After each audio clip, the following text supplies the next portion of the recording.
Hello, everybody. I'm Chris Buckle, and welcome back to another episode of Chris Buckle's Album Club. We're, of course, going to be following the same format as usual. We've got two albums here to do, picked anonymously by one of our members, and, of course, the pairings all random, as usual.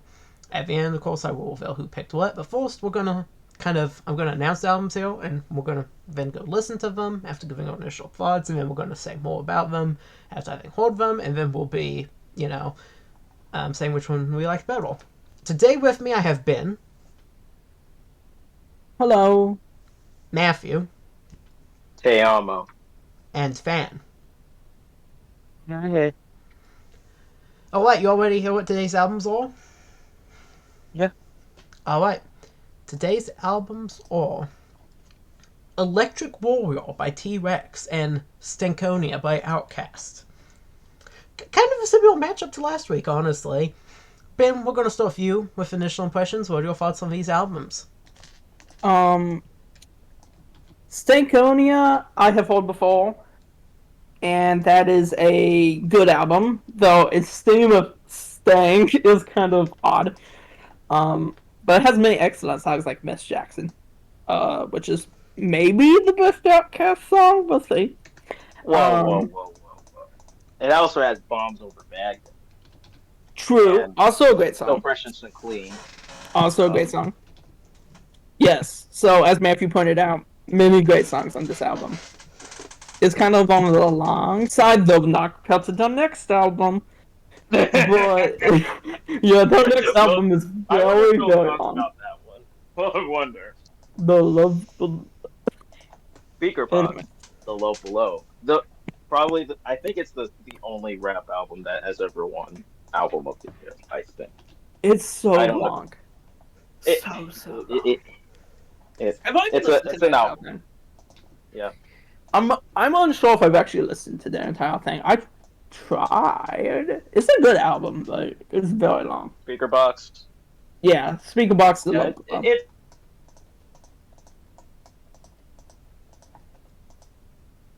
it's good. It's probably like less Aliens and Stankonia and that one album Mini or something like that. I forgot that the one that was released before Stankonia. Yeah, but Speaker Box. We're not talking about Speaker Box and Love Below. We're talking about Stankonia. Yeah, I mean, there's a lot. I mean, Speaker Box to Love Below is almost like there's like two separate albums. Which, yeah, I mean, it basically is a collection of two solo albums. Not entirely, but yeah, it's basically one half a big boy album and one half Andre 3000. I have a strong pro Andre 3000 bias because he's my favorite rapper.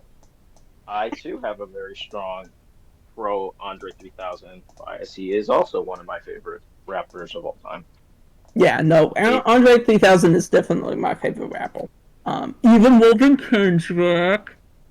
You like him more than Drake? More than Drake? Yeah. Drake.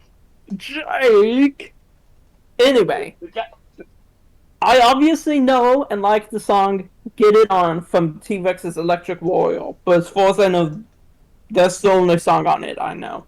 So I haven't looked at this track listing yet. That is a good song, especially when they go "Bang a gong, get it up," which was but that's a good song. I will probably just listen to that song right now. Because that is a banger. Ben, you're supposed to listen to the whole album. Yeah, I know, but I can listen to the song first. This is the opening track, let's see. It is not. It's the opening track of side B. Anyway, I still will listen to that song, because that is a banger song. Alright, Matthew, what are your initial thoughts on these albums? One of them is by the greatest, not just my favorite rap duo of all time, but probably the greatest rap duo of all time. Quite possibly is my favorite of theirs. Another one is T.REX, who I've only heard one song from a certain movie with certain questionable characters. Wait, Does that song Get It On? I have no clue what No. movie. Get It Well, On! movies. Oh. One is one person who has some questionable behavior, and the other is a fun cult classic, certified hood classic. Get It On! I still have no clue When what we're movies. Get It On! Okay, please name the movies, Matthew. Baby Driver and Scott Pilgrim versus the World. Oh, Kevin Spacey. Yeah. We can do Kevin Also, I Spacey. kind of discuss suspected after it might have been discussion, Kevin Spacey, but I wasn't and sure. also probably the main guy because there's some weird stuff. There's some interesting stuff about him, which I'm like, I don't even remember who the main guy is in there. he's he's one of them teeny popper looking dudes, but I don't know, man. Oh, they all look the same. But he has some weird stories. Not as weird as Kevin Spacey though. But yeah, that's my thing. I think I already know which one I'm gonna pick. Um, but yeah. We try to go into this with an open mind, though. So, Van, what are your initial thoughts on these albums? So I have seen the cover for the T.REX album, but I know one T.REX song and I would know one OUTKAST song. And I know a little bit about both bands, but not really anything, so I don't really have any thoughts. Alright, as for me, well, I've not listened to either of these albums before. I know, like, one song from T.REX, Begging on Get On. I do know some of the T.REX songs, just not from this album. I'm not sure I know any particular songs from this OUTKAST album. I know a couple of songs by them, but I don't think it's anything from this album. I know, like, one that's, like, Elevators, and then one that's, like, Hey Ya. But I'm going into this with an open mind. We'll see which one's better. Maybe this album win. Alright, and we are back, and we have listened to the albums, and we're here to give our thoughts on them. The first album was Electric Warrior by T.REX, and as usual, we are going to start with you, Ben. What were your thoughts on this album? I enjoyed this album. I say that all the time. I know I do. The songs that stood out most to me were unsurprisingly Bang a Gong, which I already said I knew, and then also Jade Stall. But I enjoyed it as a whole. I thought it kind of had like a good energy. That being said, at times it felt like the chords, and I'm not an expert on this, but it felt like the chords, the guitars were getting kind of repetitive on different songs. Like I would hear like the same chord on different songs as like the opening. That reminded me. I don't have the language to describe this, but you know at the opening of Lola by the Kinks, I would hear like the chords from that. Like you know. I would hear like that. And I heard that multiple songs. I like that. I mean, that's basically. Which just made me think I was about to listen to Lola. I mean, that's sort of the sound of the time, early 70s. I mean, at Lola, you're not really quite to glam rock yet, but you're, like, starting to get there, and some of the Kinks stuff not that long after that started to lean into sort of the latter end of glam, and then onto the end of arena rock, so it's no surprise there's some interplay going on there. Yeah, so... I'm not gonna say I want that song. Yeah, I mean, I just felt like I do like having a consistent sound throughout an album, and I do think it had this, but at times it felt a little too repetitive. And just the sound, while good, is not so amazing that it justifies like these repetitions of chords. The album is not that unified. It is somewhat unified, which I appreciate. But it's not unified in the same way as, like, I could say, like, The Dark Side of the Moon. Like, Dark Side of the Moon has a very unified sound. But that makes sense for it. The way this one was unified felt, like, uneven and repetitive and not brilliant. That being said, I like it. I like Lola better than any of these songs, but they're still good songs. Alright, Ben, was that the end of your thing? Yeah, you're muted, okay. Yep. Okay, I just wasn't sure. Alright, Matthew, you're up next. What were your thoughts on this album? I thought it was okay. I think it was like a typical um 70s classic rock era type of album that isn't like the big ones from Led Zeppelin, Pink Floyd, The Who, um, or any other major bands of that era. But it's kind of like essentially like a C tier slash B minus tier of an album. It's not bad. It has a couple of good tracks, but it's there. It's inoffensive. It's inoffensive, so you know, you hear it once, you probably never hear it again, but it's a pleasant listen. I know a lot of people who would disagree with you, Matthew. Not saying I'm one of them. I'm just saying there are a lot of people who would disagree with what you said. That's why we love him. He always has the strong opinion and isn't afraid to state it. Alright, Van, you're up next. What were your thoughts on this album, Electric Warrior? So I really like this record. I think it's obviously like one of like the seminal glam albums, pretty much like the start of glam. One thing that shocked me was this. It almost sounded like proto indie. Like it, I very much thought it was like kind of like a precursor to indie rock. You know, it's kind of like Modest Mouse, but with chords instead of notes. Kind of. I don't know. It had that same kind of chill vibe. You know, Planet Queen was a song that personally I liked the most off the record. I thought it was a great song. I think it's a good record. Good record for like a walk on like a hot day. You know, like just kind of space out and just listen to it. You know, and just kind of vibe with it. I think is best time to listen to it. But I think it was really good. I enjoyed it a lot. Alright, well, is that all, Fan? I'm just want to make sure I'm not cutting you off here. Yeah, that's all I got for this one. Oh, alright, thank you. Um, alright, well, now it's my turn to give my thoughts on the album.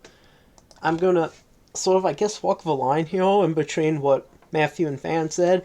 I did like this album. I found it pretty enjoyable. I was already well familiar with Bang a Gong, Get It On, Bang a Gong. I got it out of Orderville. Yeah, it's a great kind of track. It's a great kind of like early 70s hit single. As for the rest of the album, the song I liked the best was Cosmic Dancer. I did kind of like that one. But I will say this album's lineup I didn't find to be really all the strongest. The other, like, single I think it was from the album is Jeep Store, which I found personally to be very, very similar to Get It On. Even in terms of lyrics, it's like almost sort of like the knockoff version of it, which, and it's a pretty good song, but I'm not sure it really does anything that Get It On doesn't do better. And that's kind of true, I think, of most of the songs of this album. There's the one that does it the best, and everything else, with the exception of maybe a couple of tracks, is sort of extraneous. You know, if you, like, own the single, did you really need the LP? That's really the question I've got to ask. And the answer is, if you really love the single, maybe. But if you just liked the single, maybe not. I think I said this at the beginning of this video, but I did, before listening to this, I'd actually listened to the next T.REX album, The Slider, before. Although I hadn't listened to this one, Electric Warrior. And I personally think I like The Slider better, just those being the two T.REX albums I've heard all the way through. There were T.REX singles off of albums, or that were just non-album singles that are good too, but I wouldn't say that there was, other than maybe Cosmic Dancer, I wouldn't say there was any, like, album track that wasn't, like, a single that really stood out to me here, and even, as I said, even one of the singles, Jeepster, I found to be sort of unnecessary, so I certainly have a rather mixed view on this album. It's alright, but that's mostly what it is. It doesn't really make, I don't think, prime usage of the album format. Alright, the next album was Stankonia by OUTKAST, and as usual, we're going back to the top and starting with Ben.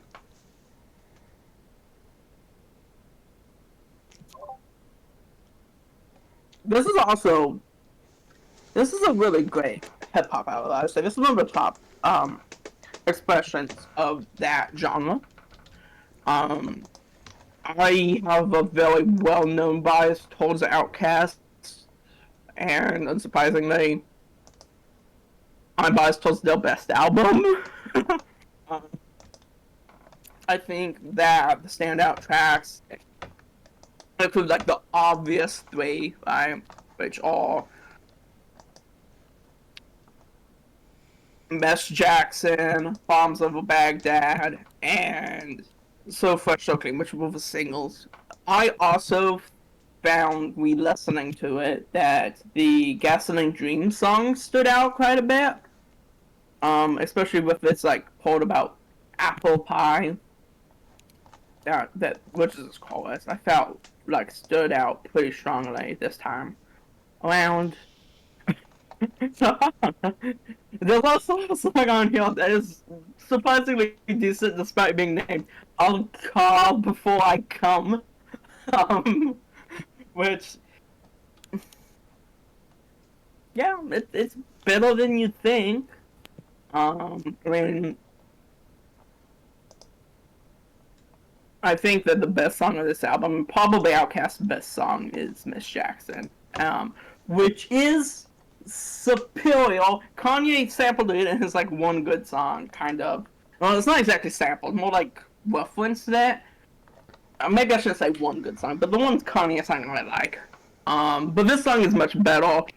Miss Jackson, I mean, I prefer the Andre 3000 sections to Big Boys just because they're less better sounding, I guess.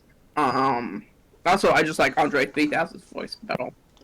The music video for that is also really good, in my opinion. One for dogs? So I recommend you watch. What? One for dogs? For Miss Jackson. For Miss Jackson. Yeah. I don't really care that much for Bombs Over Baghdad. I mean, B.O.B.'s music video, but it's alright. What about the song, though? That's what we're here to review.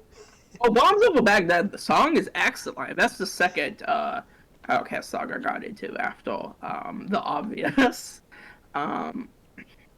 Hey Ya? Hey, which is not on this album. So we don't really need to discuss it. I actually initially like Bombs Over Baghdad better, because for some reason when I first listened to Hey Ya, I was having a headache and it made it worse. But yeah, I mean, I think this album is a good testament to why OutKast is my favorite hip hop group, and that Andre 3000 is the GOAT, and there's no even conversation about it. The only competitors Kendrick.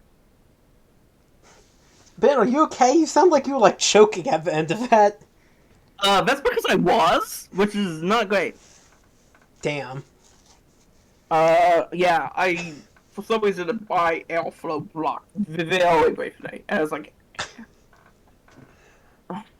Oh, alrighty then. I can think of no higher praise than his airflow was blocked. Alright, Matthew, it's your turn. How'd you feel about this album? This is to actually what Ben was saying. This is OutKast's best album that they've done. I think there were a couple like and Quang Aquamini, which was the out or whatever it was called. It was the album before this album back in '98. But this is like their best work. It has like a bunch of tracks that are like iconic, like So Fresh or So Clean, Miss Jackson, and Bombs Over Baghdad. Who one can imagine would think this it was about the Iraq War, but it isn't. It's just like it just shows Andre and Big Boy at the height of their powers and rapping ability. Even have a couple of features from Killer Mike, which if you're a Rub the Jewels fan like myself, you have heard of him, and he's like one of the best rappers of all time. But yeah, I really enjoyed this album. Alright, Fan, you're up next. Alright. So I'm not a hip hop guy, but I was listening to this and I was getting really into it. You know, like for the 6 or so tracks, I was really into it, and I was like, "Geez, like this is like way better than I expected it to be." But for me, then it just kept going and going and going and going and going, and I felt like it was just like overly long. I love a good double album. You know, my favorite record for like 6 years was The Lamb Lies Down on Broadway by Genesis. So I'm not saying this is like, like I don't like long records, but I just feel like all the interludes, which I am very much not a fan of interludes on records anyway, stuff like that, it just like kept weighing down and weighing down. I feel like there could have been a really great 50-minute record on this if there was trimmed the fat, and I think this record would probably be my favorite hip hop album of all time. But it just kind of going, so I just it kind of beat me down after a while. Like, okay, can we get on with it? So. But overall, I'm certainly not saying it's a bad record. It still has lots of great moments, lots of great beats. Tracks, great flow. It's still a very good record, but it just kind of was over long for me personally. Alright, well that's fair. It's only a very long album. I will say I personally was not a huge fan of the interludes either. In fact, and this is a bit funny, my Spotify Premium just expired, and I was having a hard time telling the difference between the interludes and the ads. And so at times I was like, what's this going to be an ad for? What product is this selling? And it was like, oh. You'd be surprised. I mean, What? I didn't have that problem myself. Yeah, but you'd heard it before. I hadn't. Yeah. I was gonna say to Fawn, yeah, I do think it goes on a little too long, though it's still enjoyable for one. Like, we've had albums on this show that I found a lot more tedious. Yeah, I mean, like I said, it was not bad by any means. I also think like one thing that kind of was bad. I think it kind of ends with like 4 or 5 like tracks in a row that was slow interludes. There wasn't really any kind of big song. Like, so it was kind of like I felt like maybe they could have moved some songs around and maybe put like Bombs Over Baghdad or something towards the end, and Yeah. just made it flow a little better too. I mean, yeah, the album I would say is pretty front-loaded. Like, of the Yeah. songs I mentioned, Gasoline Dreams is the first actual song on it, other than the intro, which is pretty good, but... And then, So Fresh and So Clean is track 4, Miss Jackson's track 5. Yeah, and the it Over totally Baghdad is track 11. very like all the big ones in the first half. Yeah, and the themes become like darker and cruder as the album goes on, I'd say. Not necessarily a bad thing, but it is noteworthy.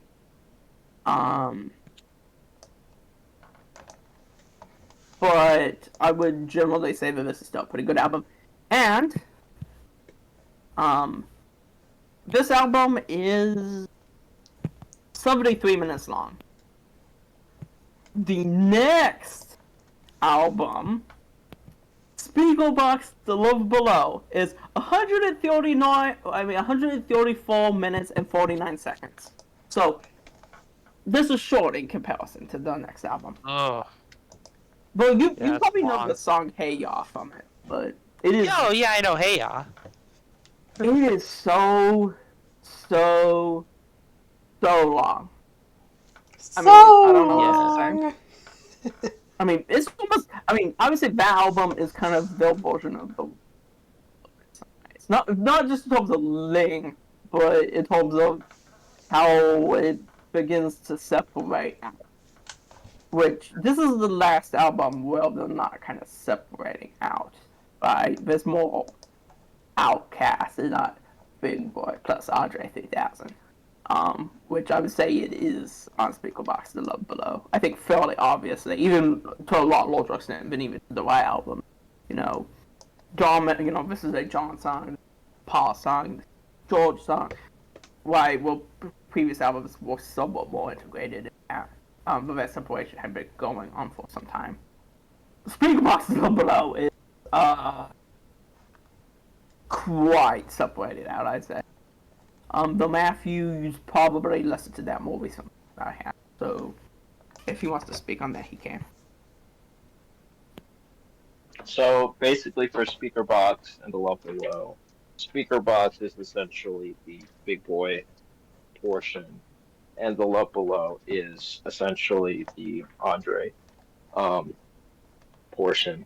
Now, Andre 3000 is like, he's in my Mount Rushmore of favorite rappers of all time. I think he's one of the greats. But I always think that in that album, Speaker Box is better than the Love Below. And I know the Love Below, it has Hey Ya and Roses. Excuse me. I think Roses is actually better than Hey Ya, although Hey Ya is like one of the most important hip hop songs of all time. I think of the big three singles of that album, Hey Ya is like the third best one. I think The Way You Move is the best one, and then Roses is second. They could, the first two can go each way, but like, um, yeah, it's definitely felt like their version of the White Album, where like Big Boy had his portion of stuff in the album, and Andre did his portion. We're to the point where it's kind of like Big Boy's solo album and Andre's solo album in a way. Alright, well, now it's my turn to give my thoughts of the album. Oh, I'm gonna respond to Matthew. Okay. Just briefly. I do not agree with almost... Other than the post where Matthew's agreeing with me, I basically completely disagree with that. Okay, well, yeah, duh. I like those people. But yes, I disagree with basically everything Matthew said. I would say, Hey Ya is the best of the three singles. I actually... No, I said it's the lead. Like, of the three big singles, it's like third. No, but think I Roses kind of... Like, Roses is catchy, but the parts of it felt kind of off-putting to me. Not because it's a bad song, it's a great song. But Roses? I just don't find it... I don't feel very attached to it. Which one? Roses? Yeah. I think it's probably second. But I think The Way You Move is just like the one. I think it's the best of the big singles of Speaker Box Below. The way you move it... Yeah, but also I feel like with Roses, I didn't hear it as much. You know, growing up, Hey Ya is so like of the zeitgeist that it has refused to leave it over like 20 years. Yeah. That Roses sounds refreshing in comparison. Not saying Hey Ya is a bad song. It's like it's one of the best hip hop songs of all time. One of the best songs, regardless of genre, of decade. But it's kind of like the more, like, kind of you have to hear it every so often to make it seem fresh. While there's like some songs where like you hear it 1,000 times and it still is good. Like I would say, like example of that is "Blinding Lights" by The Weeknd. I think that is a song that it gets good every time. I think a bunch of Beatles songs are like that. I think a couple of Michael Jackson and Stevie Wonder songs are like that as well, where you basically always hear it and then you don't get tired of it. Where with Hey Ya, it kind of sometimes, it's still a great song, but sometimes you have to like space out the times you listen to it. Yeah, I mean, I would say that it's true that Hey Ya is played a lot. I don't really have that problem, but I didn't hear Hey Ya that often growing up because I don't know, my parents don't listen to that type of music really. Though my parents know Hey Ya for sure. But or at least my mother does. But Ben, I'm sorry, but it's because Hey you're Ya, white. I do hear. Ben. It's because I'm white. It's Yeah, because you're true. white. And probably some of my bias towards Hey Ya versus The Way You Move, but I still do really like The Way You Move. Besides just also being specifically an Andre fan. It's probably also partially because I'm white. to be fair. And I'm coming well. It's like Hey Ya has all these like rock and funk, like I mean, all hip hop has funk influences, but that's like so obvious, right? That's like was a good song to help me get into hip hop when I got into hip hop, in a way that Big Boy's music doesn't. But I am still quite fond of Big Boy, to be sure. And it wasn't even like, oh, the Hey Ya was the big hit, and like the way you move was like underrated. Like literally the second number, like one of the second number one hit of the speaker box was the way you move after Hey Ya. I think it was like even coupled together. Those two were coupled together as like kind of like a small double single. So it's not like, oh, the way you move was kind of underdeserved. It was like, no, it hit number one in Billboard.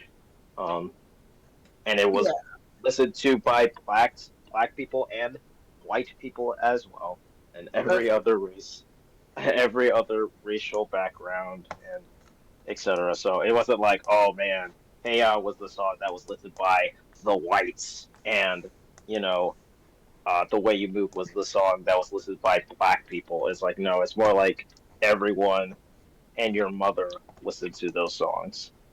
Yeah, that's definitely true. Anyway, now it's time for Christopher to actually say his thoughts instead of us arguing about a different album. Hold on, give me a second. Who knows? We might review that album. Oh, hold on, just give me a second. Alright, well, as for my thoughts on the album, I will agree that it did have a little bit of slack in terms of the interludes. I didn't care for those. Those probably should have been cut out. I don't think any of the songs should have been, but just those little interludes, I think, did kind of drag the pacing down a bit. Otherwise, though, I thought it was a pretty good album. I think it had pretty good song selection. I'm not a big hip-hop guy generally, but I quite enjoyed this album, actually. Songs in particular I thought were the best of it was, I think, Mrs. Jackson was the best. And the second best was probably I'll Call Before I Come, which Ben hated on it a minute ago, but actually pretty good song. I did not. I said that it was a lot better than you would expect for the song with that name. Yeah, but that sounded like a backhanded compliment. You know? No, I genuinely enjoyed it. I genuinely enjoyed that song. It is quite good. Very funky. Alright, well, yeah, so, anyways, yeah, I quite liked that. I also liked, especially the songs Bombs Over Baghdad. I liked Gasoline Dreams. I liked So Fresh, So Clean. I liked some other ones as well, though. Those were the best ones. Oh, I also liked, Humble Mumble and Red Velvet. I thought those were pretty good, too. So yeah, pretty good stuff throughout. I do think the interludes kind of drug it down a bit. I think it would be a lot better without them, even if it had otherwise the exact same track listing in terms of the order of the songs. Yeah, maybe it is a little front-loaded, like you all said earlier. I won't disagree with that. I think just removing the interludes would go a long way to helping the pacing. That said, though, we've certainly listened to albums that'll have worse pacing on here on the album club before, so I'm not going to go too hard on this. It's pretty good in terms of that, and we're just holding it to, I think, maybe a little bit too high of a standard when it comes to the pacing. Like, it's not perfect, but it's still, like, fairly good in that regard, I think, when you compare, you're not just thinking about, like, the greatest double albums of all time, but you just think about, like, every double album that ever existed, then yeah, I think it, in terms of pacing, is properly in the top half, maybe the top quarter, in terms of being decently paced, especially if you don't really count the interludes as a thing, because you could theoretically listen to this skipping those, especially on streaming, but even theoretically on CD, you could just hit the little skip button.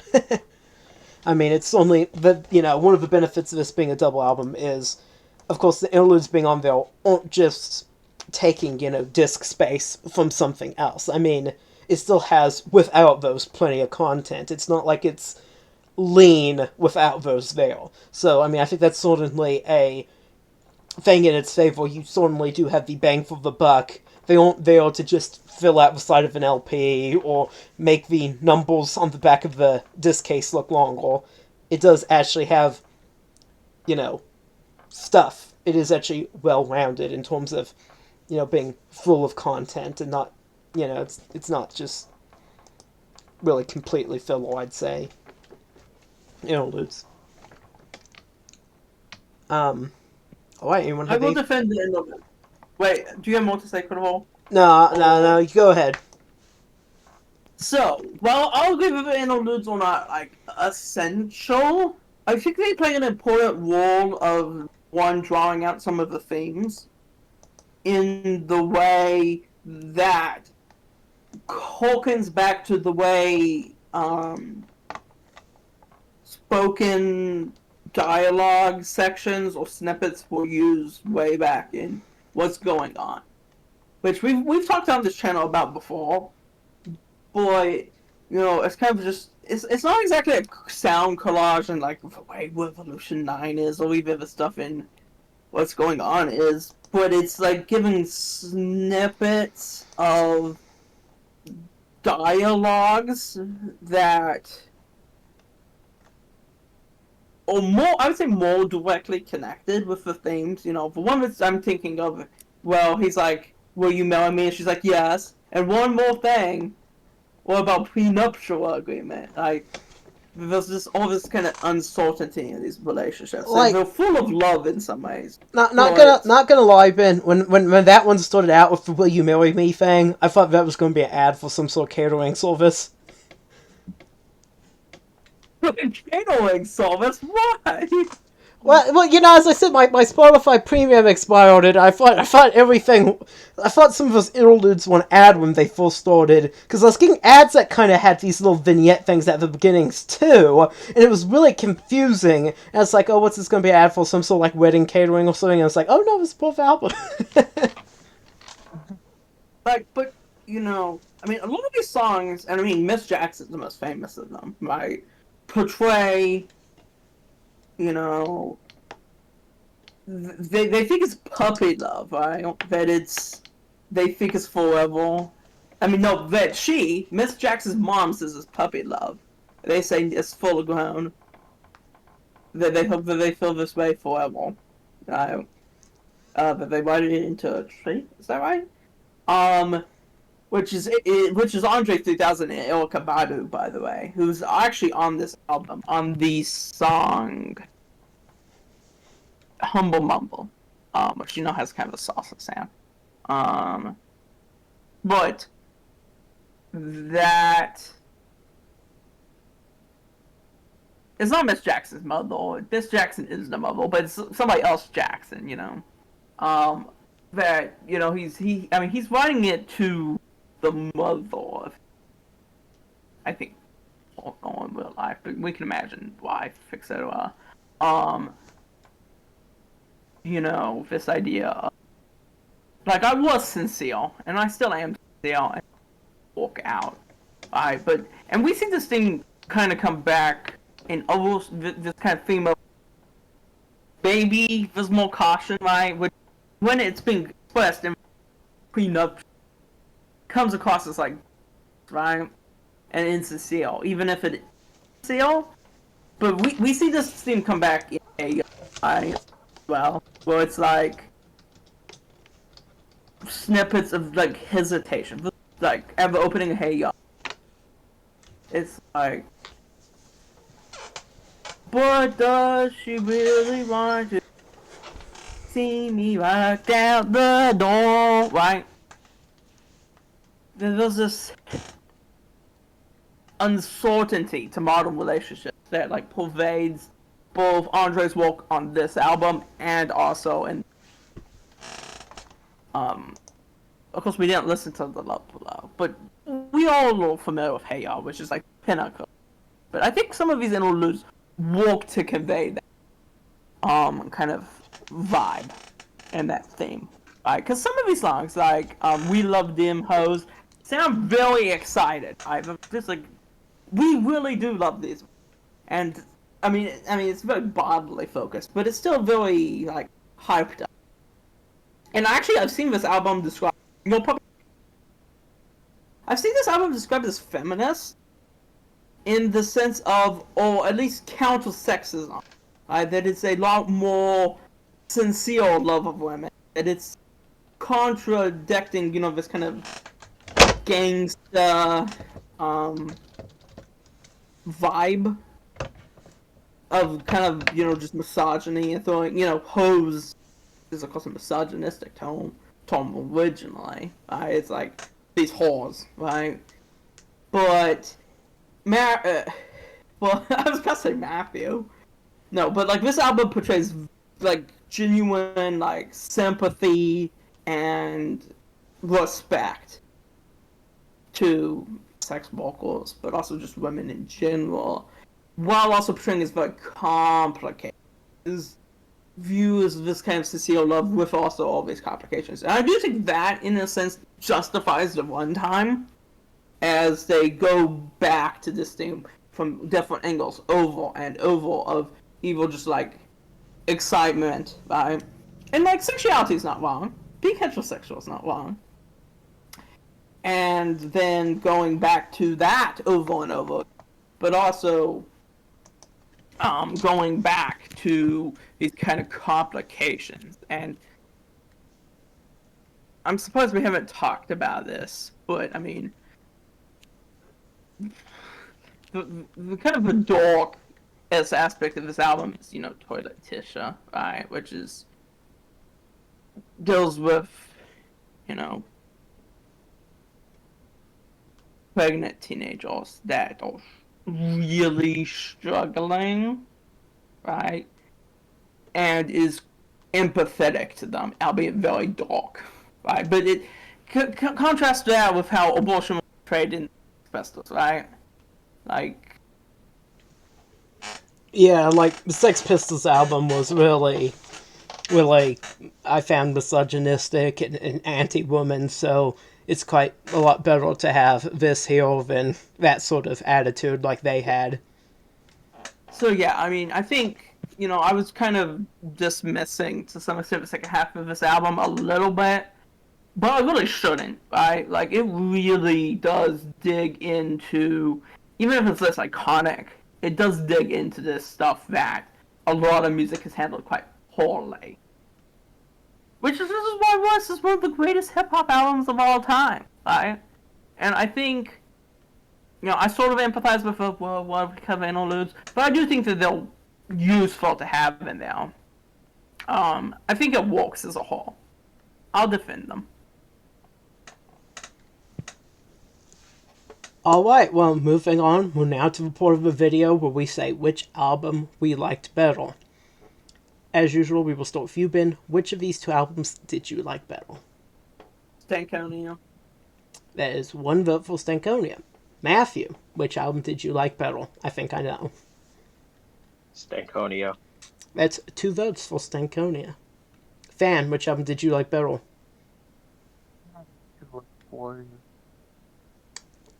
Speak up, that came out really muffled. I think to Electric Warrior. Alright, that's 2 votes for Stankonia and 1 for Electric Warrior. So, Chris, will be voting for Stankonia. I just thought it was a more unique album. You guys know I love the classic rock, but I wouldn't say Electric Warrior was exactly the pinnacle of that. So I'm voting for Stankonia, and Stankonia has 3 votes to Electric Warrior's 1, so I mean, there's not really a winner or loser here, but if that's kind of how you want to look at things, obviously more people here said Stankonia. Alright, anyone have anything else to say before we go on to revealing who picked the albums?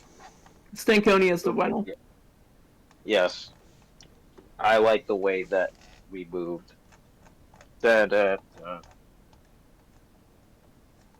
Alright. Well, anyone have any guesses as to who picked which? No? I'm guessing, Christopher, you picked the T.REX album, Electric Royal. Hmm. And I'm gonna guess Matthew picked Stankonia. Alright, well, ding, ding, ding, we have a winner. Ben is exactly correct. I picked Electric Oil, Matthew picked Stankonia. Wait, didn't I also pick Stankonia? I was looking back through the list, Ben, and I couldn't find where you had picked it. See, I didn't guess from my memory that both I didn't know whether Matthew picked it or not, but I would have guessed Matthew picked it, and then I thought I had also You picked might have done it, I just failed to get it down, but I don't... It's not on my list as one of yours. I just have it as one of Matthew's. It's fine, though. I mean, we got it anyways. Let me see if I can find it. Well, it's fine either way. And that's about it for another great episode. I hope you all enjoyed this video. Be sure to like and subscribe. It helps me out a lot. We'll be covering lots of great matchups, some very, very soon. We've already done lots of great matchups, so if you enjoy this kind of format, please be sure to go check out the other episodes of Chris Buggles Album Club. Once again, thank you for watching, and I will see you next time.